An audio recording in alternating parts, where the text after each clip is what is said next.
and hey, Hey, my New York brother, my New how you York doing? brother. Yeah, Bronx BX in the house always. I'm gonna let you slide with that one because BK is where it's at. Yeah, I got to give it up to BK. I mean, BK is where it is. You know, I left New York when I was a kid, so I'm gonna let y'all have it. You know what I'm saying? It's all good.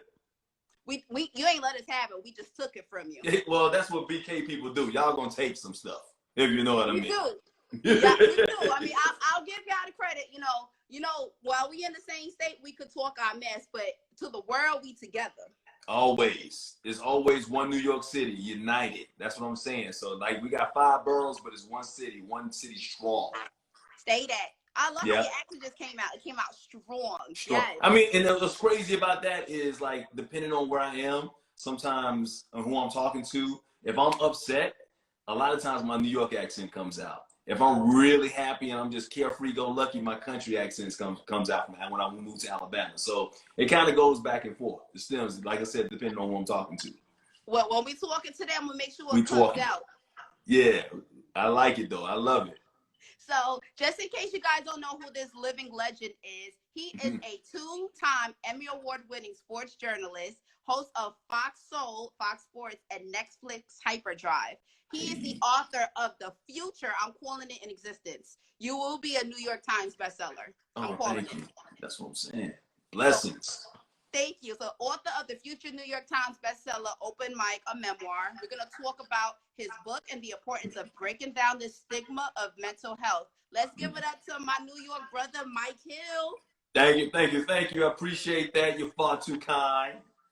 Yeah, so let's get started. So now, like I mentioned earlier, you're a sportscaster on Fox Sports. You have your own talk show called Mike and Donnie Show, and then you're officially a reality TV star with on Real Housewives of Atlanta with the beautiful Cynthia Bailey. Shout outs to her.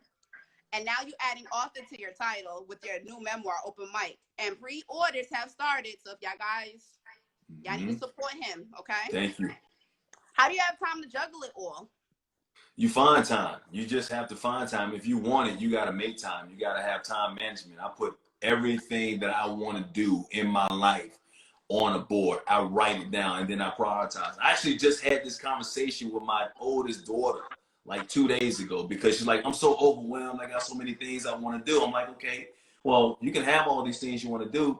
Write them down, put them there so you can actually see them and then say, you know what, I'm going to handle this, this, and this in this week and that month or whatever. And that's what I basically had to do. So I'm going to find time. I sleep is when I die, to be quite honest with you. I'm going to rest when I die. And the good part about this quarantine is I've had time to complete so many different things because it's been a reset for my life and whatnot. But even before the quarantine, I made time for the things that matter for me the most and not forgetting that part of that time is actually spending time with my loved ones and my family and having time for myself and my friends as well. So it's all a big balancing thing, but you'll find time for it if you really want it.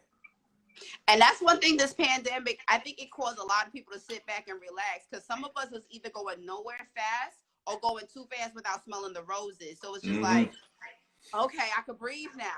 I can rest now. Yes.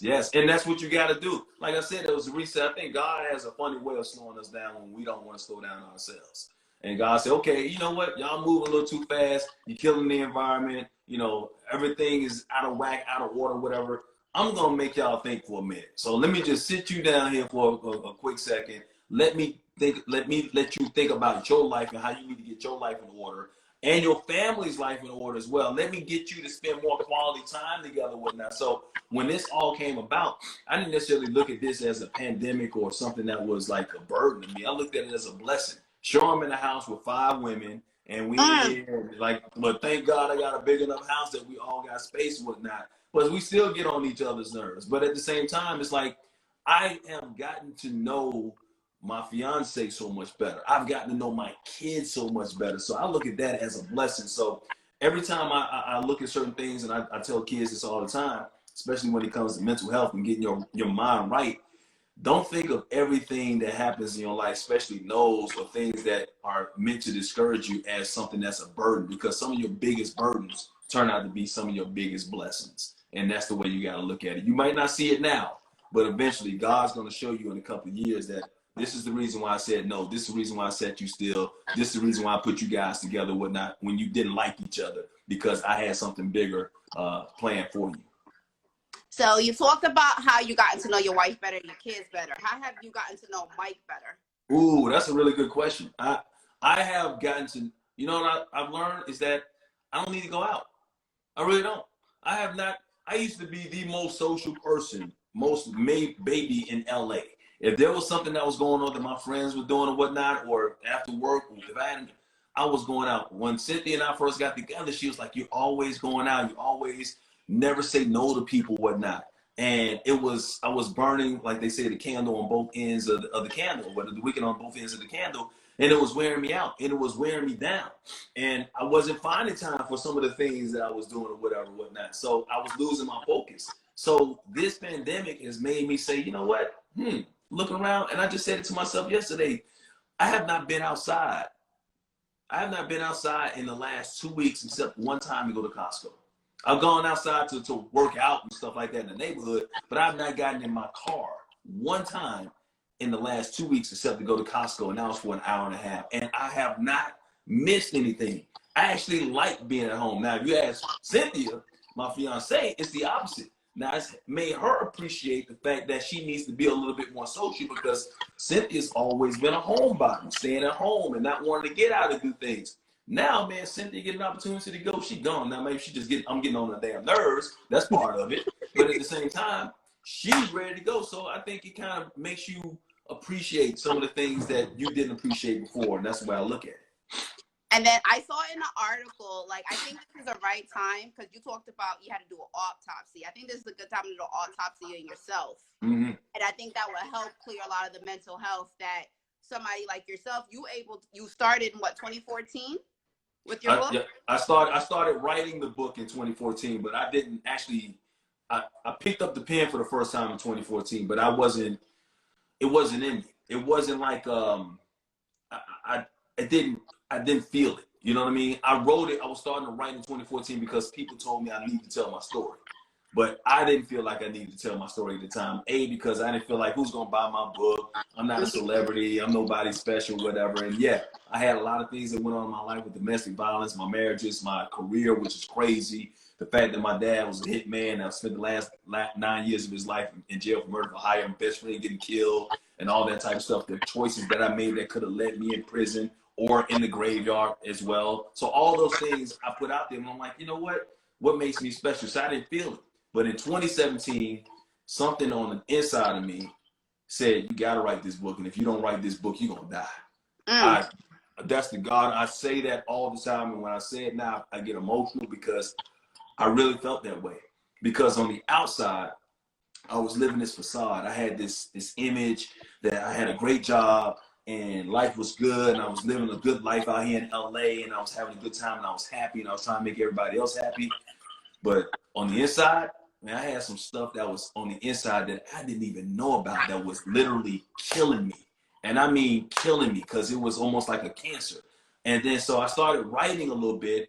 And once I started writing, I felt a relief. I felt the stress being lifted from my body. I started digging into spots in my body and in my mind and my soul that I didn't even know was buried, to be quite honest with you. And I was touching on stuff and hitting on stuff like, wow, I didn't even realize that moment when I was 17 years old had an effect on me when I was 35, or the reason that I couldn't love somebody or fall in love with a woman was because of something that happened to me when I was 16 years old. I didn't even know all that stuff. So once I started writing the book, it became my therapy, and I was able to release all that stuff and get it off my body. And once I did that, I felt so much better, and I've been the happiest I've ever been since then. But what I have learned is my therapy and my mental health and my refurbishment has to continue, because I did that, unburied all that type of stuff. But if I don't go get checkups, it can come right back to you. And that's why I believe in mental health and mental therapy right now. And that's why every Friday at 12:30, I'm talking to somebody to get this stuff off my chest that I need to get off my chest. And it's so interesting that you say that. We'll do a checkup in our cars to make sure it's good. We'll do a checkup, hopefully physically, to make sure we're good, but it's like a huge stigma of doing a mental checkup. Yes, it is a big, and it takes especially for us. People like you. Especially for us. And that's one of the reasons why, like, so when I wrote the book, I said, okay, I put it out there, and I was like, I don't know if I really want to release it. I got my therapy out the way. It's my memoirs. It's good. But then I let somebody else read it, and it's like, you know what? You got to put this out there because your transparency, your hurt, your pain, the things that you put other people through, and you being so honest about that, people need to see that because they need to know that they're not alone. And the things that you've gone through, there are other people that are currently going through it and need to know that, you know what, if he made it, he can do it. And now I can give you a roadmap on how to go and get that help. So yes, it's about the maintenance that you need even after the fact. And especially in our community, because we as Black men especially, we have always, I got raised like this, it's a sign of weakness. Don't tell people your business. You know, you can't cry, hold in those emotions or whatever. Don't admit when you're hurt. All that type of stuff was killing me. And I'm here to tell you that right now, you're more of a man when you can admit that you've been doing boyish stuff for the longest time and thinking that you're being a man. And so I tell people all the time, I wasn't a man until I was 47 years old. I'm 49. I was a boy. I was a male. I was born with a penis. My man Dondre Whitfield just put out a book called Male versus Man. And I got to take this from, it's like everybody's born a male because you're born with a penis. Anatomically says you're a male, okay? If you're like that, if you're a man.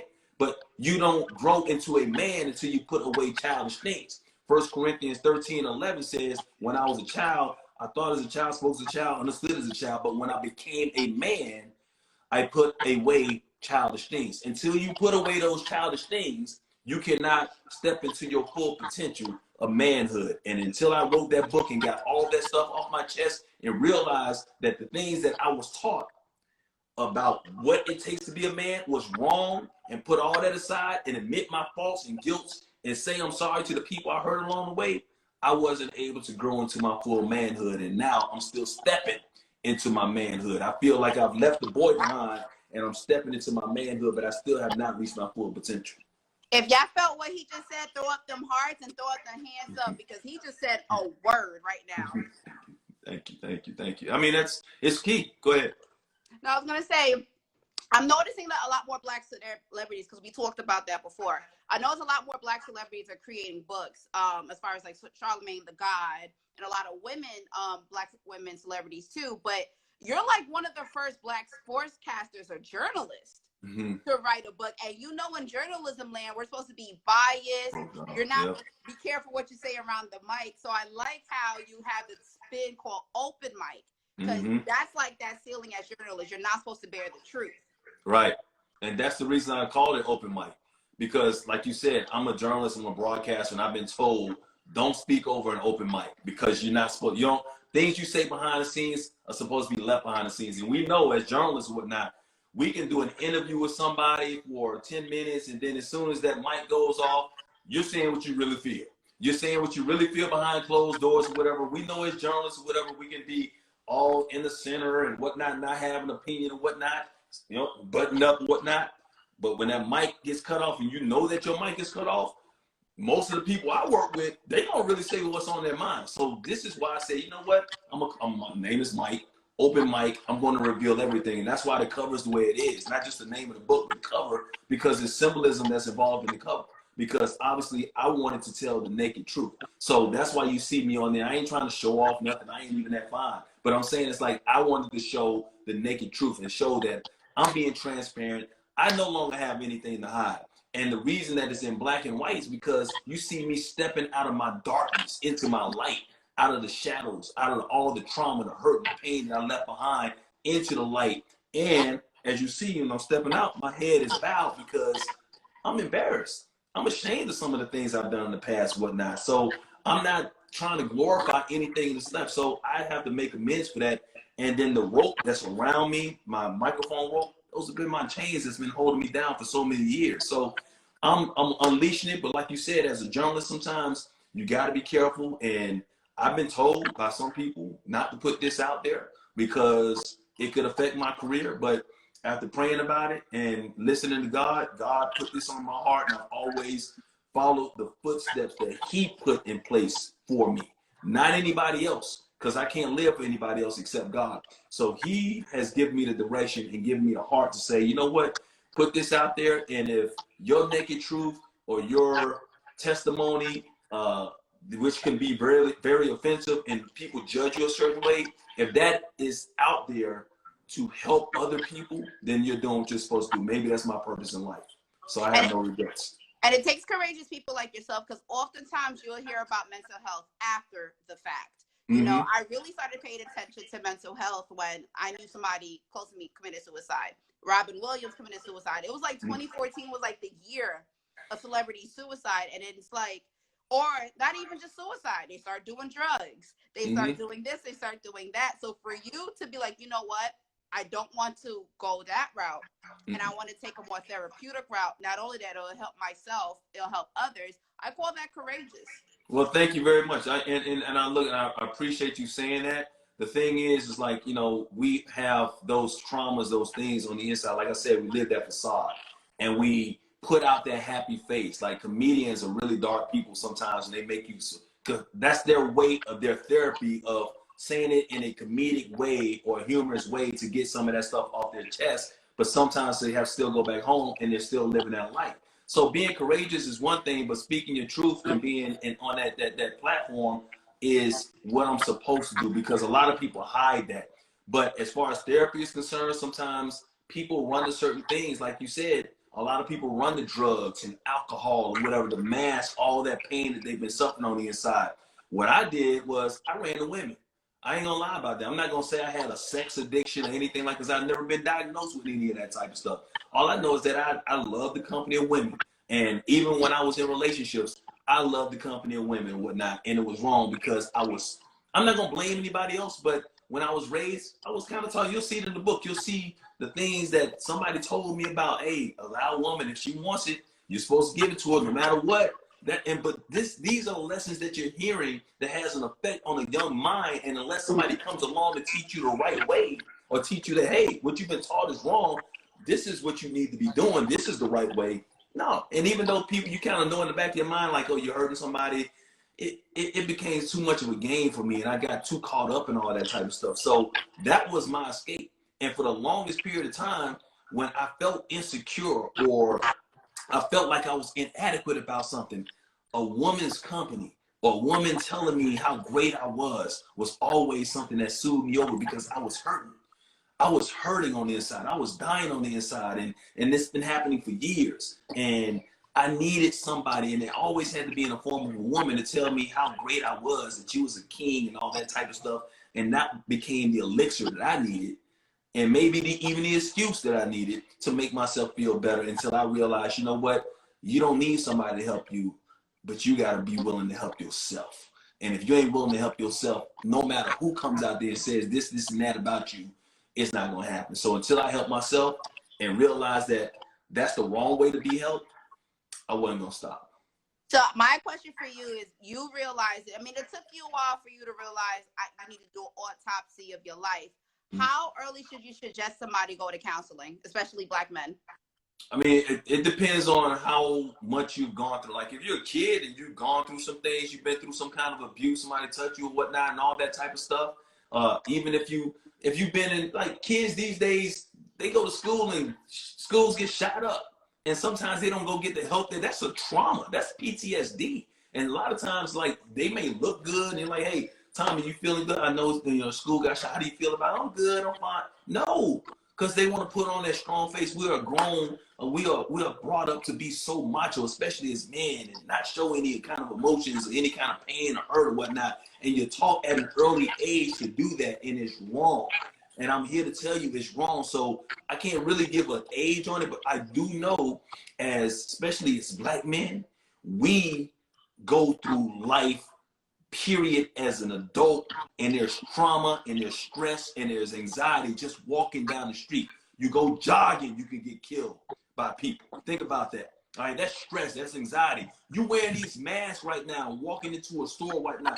I feel some type of anxiety because as a Black man wearing a mask in the store, even though everybody in that store got masks on, I think people are looking at me. That's anxiety, that's stress, that's PTSD. That came from somewhere because that came from years of people being prejudiced against you because of your skin color.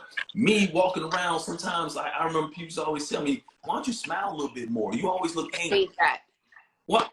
Why? But that's once again, those are the anxieties and stresses and PTSD as black men, as black people, period, sometimes that we have to go through that other people don't actually realize. So I'm not saying it's necessarily just a black thing, because white people go through some stuff as well, but we especially in this country go through a lot that we need to talk to somebody about to get that stuff off our chest, because if we don't, it's going to sit inside you, it's going to eat at you, it's going to affect you, and guess what? When it affects you, it affects the people that you're close to as well.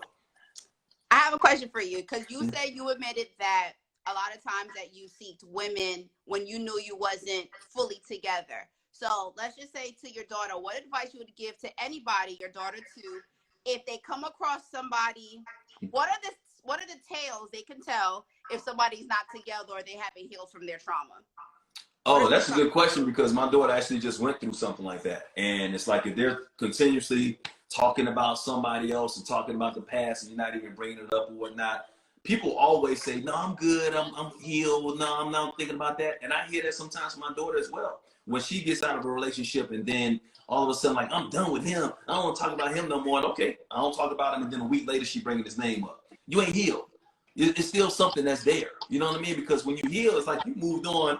That cut has become a scar, has become a scab that you gotta treat, and then it becomes a scar and it gets tough. Once that becomes a scar and it's healed and it's tough, that's when you can move on. But when it's still a scab and you're still treating it and it still itches and you still pick at it, you ain't completely healed yet. So it's just like that. So in a relationship with somebody, if you're still kind of like got a couple of bags and things that you need to talk about or whatever, that's perfectly fine. But move past that before you jump into another relationship with somebody, because it's not fair to the next person. So what I tell my daughters when they're dealing with somebody, what she did with a guy who got hurt but admitted that he was hurt and told her he wasn't ready for that type of relationship, I told her, don't force that, because if he's admitting that he's not ready to move into a relationship, women, please do not force yourself on any man that's telling you, I'm not ready. You need to applaud men, and you need to applaud the women that tells you, I'm not ready. Don't force that. Just because you're ready don't mean you got to force him to be ready or force her to be ready, because it ain't going to work, and you're going to deal with a lot of issues that you don't want to mess with right now. I felt that. It's true. Yeah, so now, speaking of which, you said earlier that you didn't become a man at 47 years, until you was about 47 years old. And that's around the time you met your fiancée, Cynthia Bailey. And now she wrote a foreword to your book. So it seems like during that process, that while you was healing, even though you wasn't looking, you was good, but she was placed into your life, right? So it's funny, because had I not written this book, had I not have been writing that book at the time I met Cynthia. So when I met Cynthia, I was in the process of writing that book. I think I may have written maybe 30 pages or whatever when I met her. I was in that mode, right? If I was not in that mode of writing that book and unveiling my truth and releasing some of that stuff, Cynthia and I wouldn't be together today. Had I not written that book, I wouldn't have been able to uncover some of the things that was holding me down from trusting somebody enough to fall in love with, and I couldn't fall in love with her, right?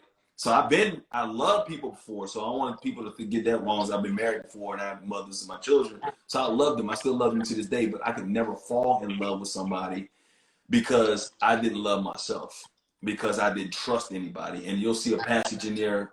What's crazy is on Instagram, the girl that did something to me when I was 16 years old, unbeknownst to her, that did something to me, reached out to me and said, I'm so happy for your success or whatever, blah, blah, blah, blah, this and that. And I basically told her, I said, look, this is what happened that kind of had an effect on me for 30-some years or whatever. She said she was going through some things at that time at home that I didn't even know about, that she needed to get some therapy for as well. But to get back to the point, if it wasn't for that, no, I wouldn't have been able to love. I wouldn't have been able to accept love. So she came on at the right time, and I finished the book or whatever. And like, even when I finished the book, I didn't put it out immediately because I felt like I still needed to write another chapter, because she became a part of my life as my fiance. So when she became my fiance, I'm like, you know what? I need to write another chapter just to express a love letter to Cynthia Bailey for actually helping me get through that process and taking me through so that, you know, hopefully we can have that happily ever after and she could be my final chapter in my life.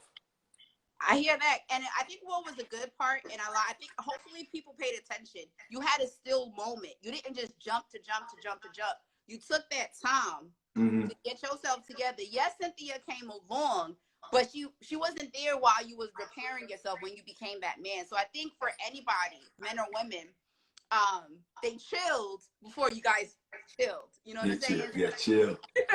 Yeah. So I think that's really important because a lot of people like to go from one person to another to avoid dealing with themselves. So I think even in quarantine, if they're not jumping around, you know what I'm saying, they're taking that time to chill.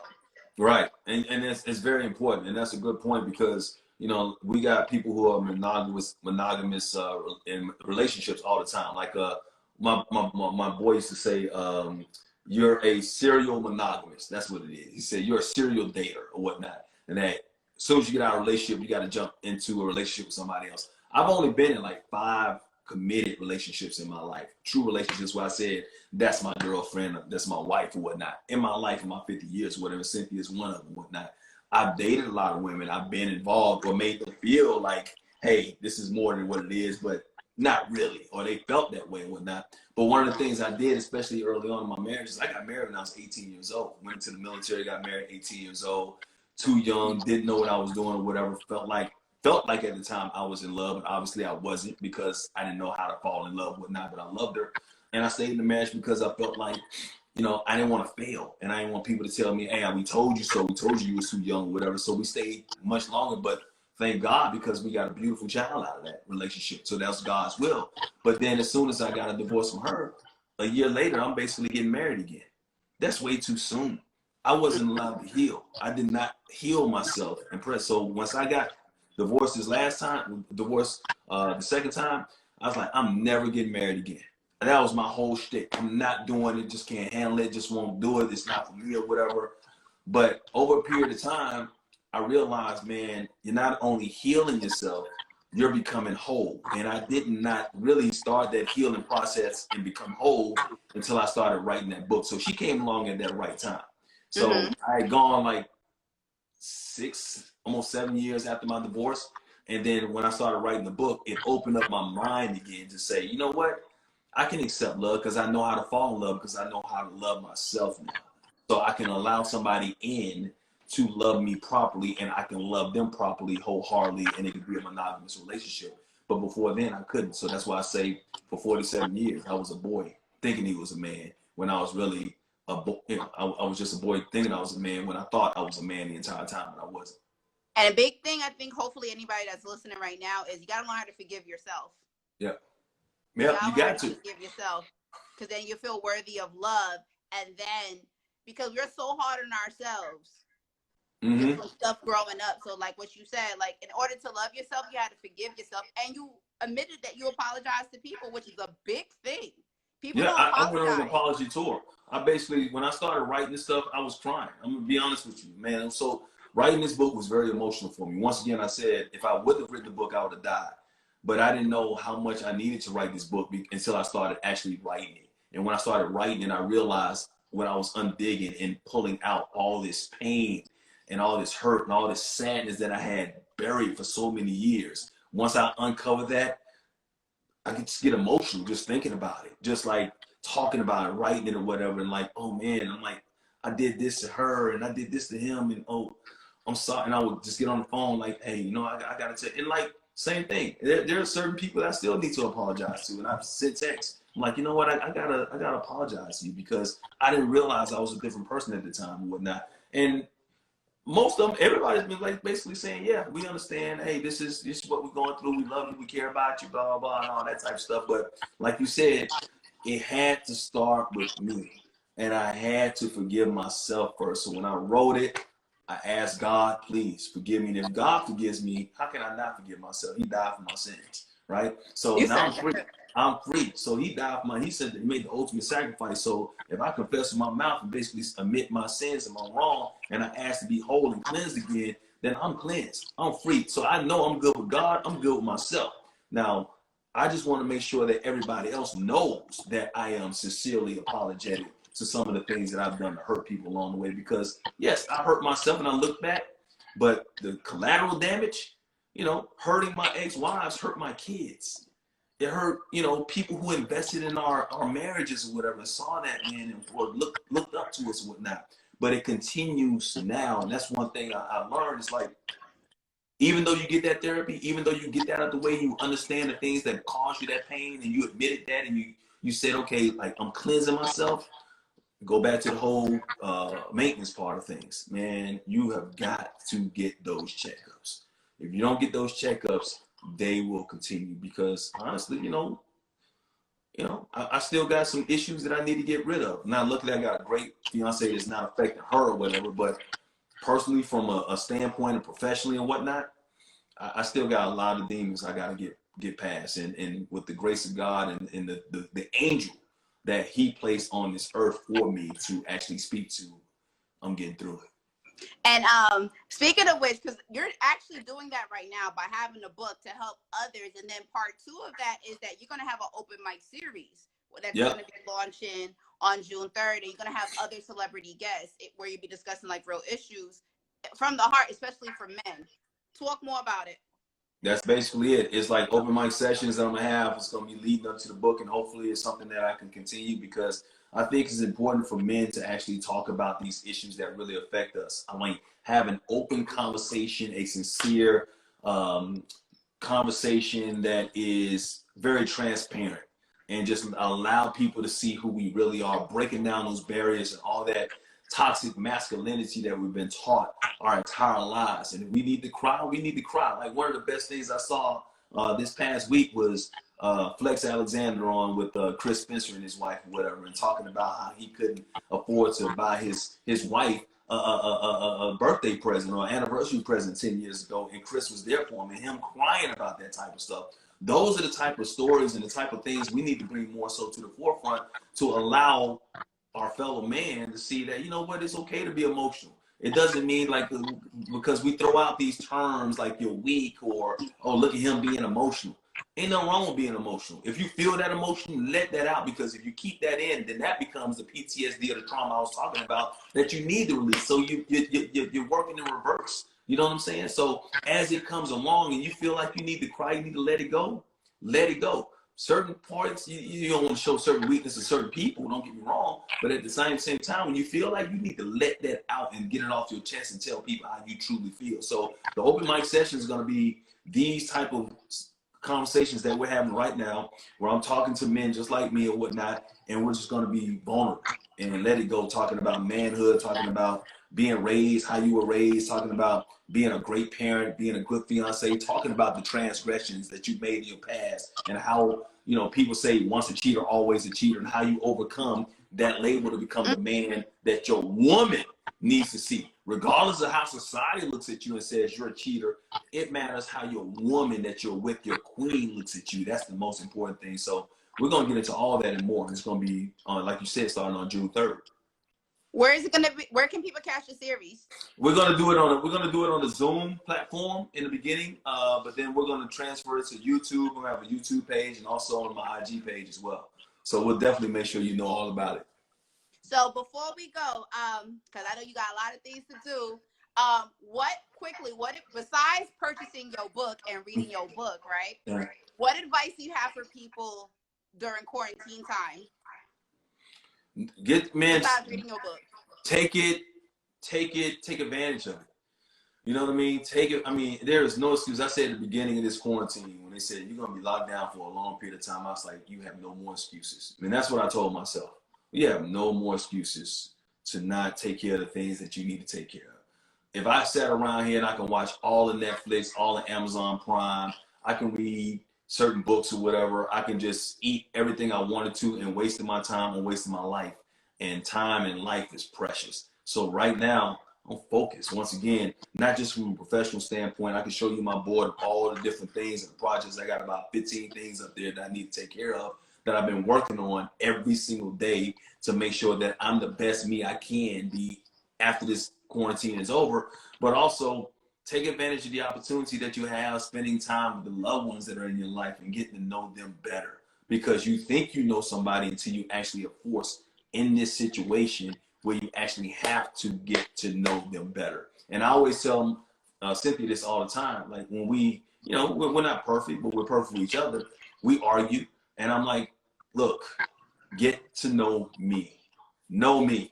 Because just because somebody did in the past or somebody does this and remind, that's not me. Get to know who I am, because I'll get to know you and I'll judge you based accordingly on who you are, not based on how society views you or somebody else in society is. Because when we're in a relationship, that's all that counts.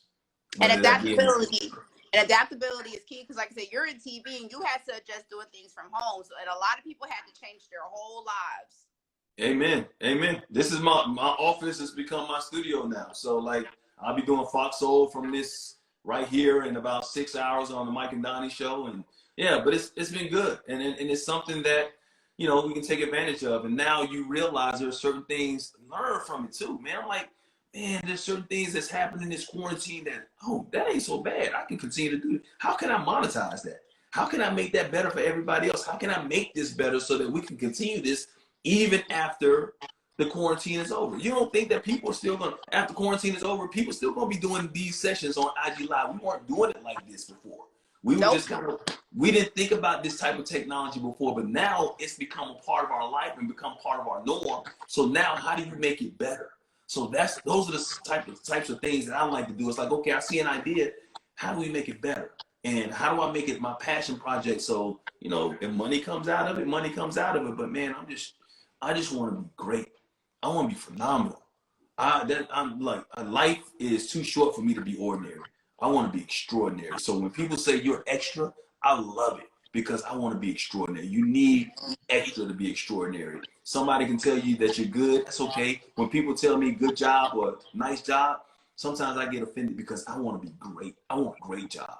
And like, it's like good to hear. Don't get me wrong. I like pats on the back and whatnot, but man, what's wrong with trying to be the best that you could possibly be? Because my definition of success is attaining my full potential. And I'm only 40% of my potential right now. So I got a long way to go. These next 20 years of my life are going to be the next best 20 years of my life. Guarantee that. You see this? This is the mic drop.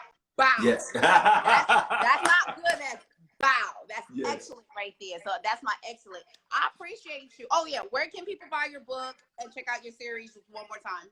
Okay, so the book Open Mic, just go into Amazon, go to Barnes & Nobles or wherever books are sold, and just type in Open Mic and by Mike Hill. Cynthia Bailey does the foreword, and you can buy the book there. Paperback, the hardcover is coming out pretty soon. It's going to come out in August. Overall, pre-sales have begun. And the Open Mic sessions, once again, starts next week, June 3rd. And I think I got Mike Sterling from the Real Housewives of Atlanta I'm talking to as well, talking about how we navigate through being the house husbands of the Real Housewives of Atlanta and all the other stuff, and being a father and actually a blended family and accepting somebody else's child as your own. So all these type of discussions that we're going to be having as Black men. So that starts next week, and I'll let you know the platform that it's going to be on very, very soon. From an interviewer to a fellow journalist, sorry about that. No, awesome. Somebody called me, sorry. No, you're awesome. So once again, thank you so very much for your time. No, you were good. You really, no, believe me, I was like, oh, thank you. I would have left the awesome part out. That's one thing about my therapy too, is allowing me to just like, I speak and say what's on my mind. And so now I've become like, people think, oh, I used to think I was an asshole if I did something like that. Now I'm like, you know what? This is just me. This is, I just gotta say what's on my mind. It's liberating to be able to do that. And that's been helpful. So ain't nothing fake or facade about me anymore. No, you've been awesome. You've been great. I really appreciate it. Spreading love is the New York way. Always. BX, baby, always. Though.